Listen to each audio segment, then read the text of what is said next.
So, as of recent, the Superman trailer has released on YouTube, and people have had the absolute dumbest fucking complaints about the trailer you could ever imagine, and I'll get into those later.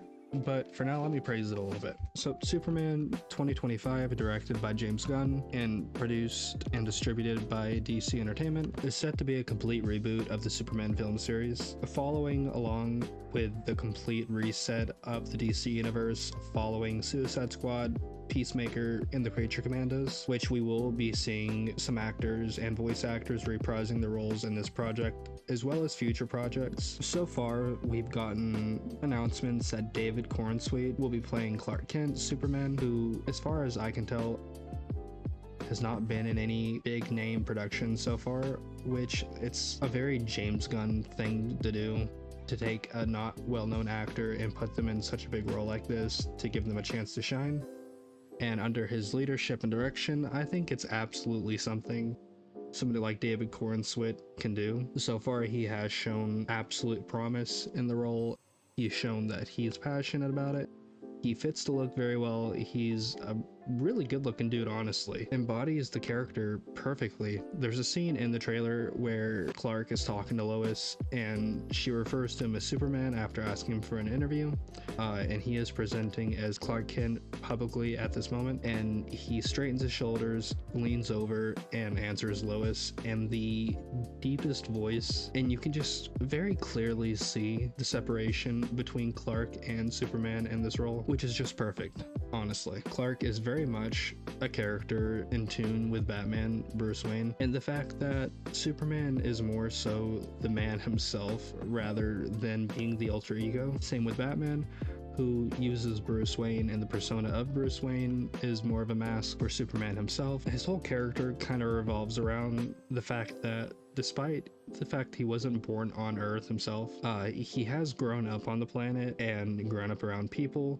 He was raised by humans in the country on a small farmhouse. And despite all of this, despite the fact that he himself is not a man, oftentimes seems more human than the very human people that he deals with on a daily basis, Lex Luthor, just the general public. There's also a scene soon after where Lois is confronting Superman about saving people during a war.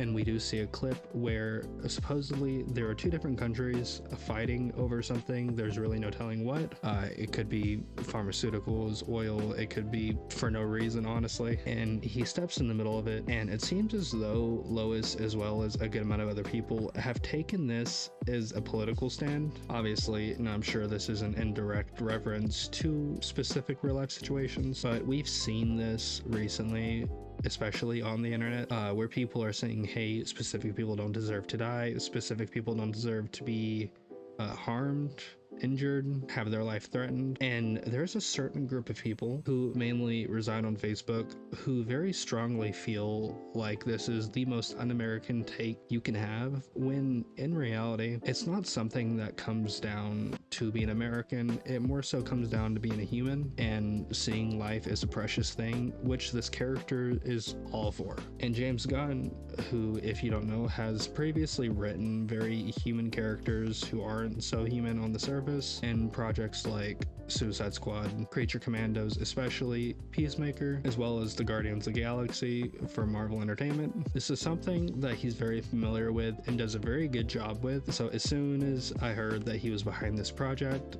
with him being the lead at DC at the moment and for the foreseeable future, I've been extremely excited. Another ridiculous complaint is a little later into the trailer, we see him walking, Superman that is, and he's walking through a crowd of very obviously angry people, angry citizens, and somebody throws something at his head. He flinches a bit, blinks, and a lot of people online had a lot of complaints about this. Very obviously, the majority of them were just illiterate and couldn't pick up subtext. He doesn't necessarily feel pain from the object being thrown at him. He's not startled, he's not scared. It's more of an emotional pain. This is somebody, again, who despite his obvious alienness, is at the very core a good person who has a good heart, who puts everything everything on the line daily, pretty much his whole life, to protect the world, not just the country, being hated and being ridiculed simply for caring and simply for wanting to take action. Later on in the trailer,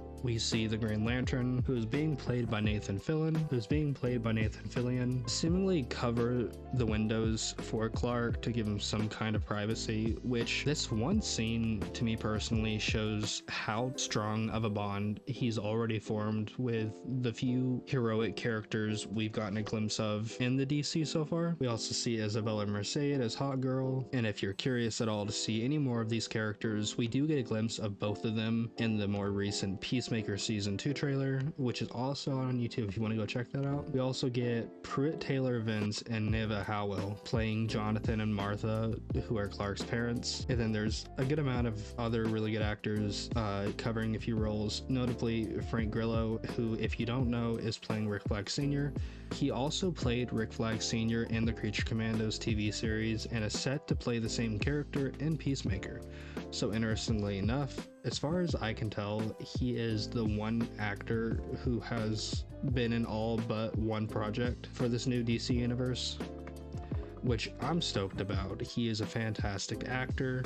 He puts a lot of feeling, a lot of character into his roles, and he just has a really nice voice. He's a nice looking person. Creature Commandos is the first fully canonical series in this universe.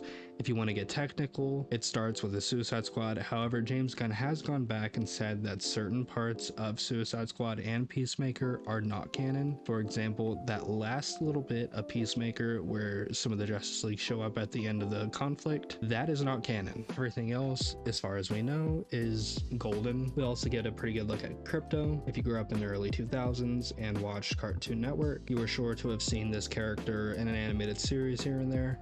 I also believe that he was in the recent Super Pets movie from DC, which are just great family and kids movies, not too deep, you know, nothing that needs to be taken too seriously, just a lot of fun you can have with your family and your kids. I highly recommend them. Honestly, in my opinion, the movie looks great. We've had a few complaints. Obviously, there's always going to be somebody who complains about something, because the general public can never admit that something just looks fun and just looks good. And James Gunn honestly has a good track record of knowing how to adapt comic book licenses. He knows how to handle the world and the world building. He, of course, always knows how to handle the characters.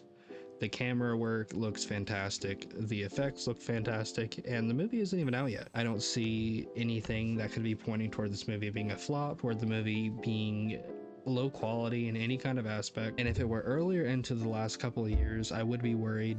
But after box office successes such as Thunderbolts from Marvel Studios earlier, which I do want to talk about also, as well as Dune, and I fully expect this movie to do well, and I think honestly it's just going to be a great time. If you don't have anything to do coming up on release, I highly recommend grabbing a ticket and going to see it with a friend, by yourself, with your family, with a date. It looks like a really good movie, and I hope that people can get out of the character what I've been able to get out of him. This is, again, a complete reboot of the movie series and the character, and an introduction, really, to newer audiences, and that makes me happy. I'm happy to see that somebody who deserves to take hold of the project is taking hold, and I hope this is an uphill, and I hope from here on out, DC will only continue going up and giving Marvel obviously a little bit of competition they haven't been able to do recently, because Marvel is improving quite a bit. They're seeing what they've done wrong and they're working around that. However, I don't think we're there yet. Anyway, that's about it. If you have any comments or any kind of thoughts, let me know down in the comments. If you don't mind, go ahead and push the subscribe button, check out one of my other videos, and that's pretty much it.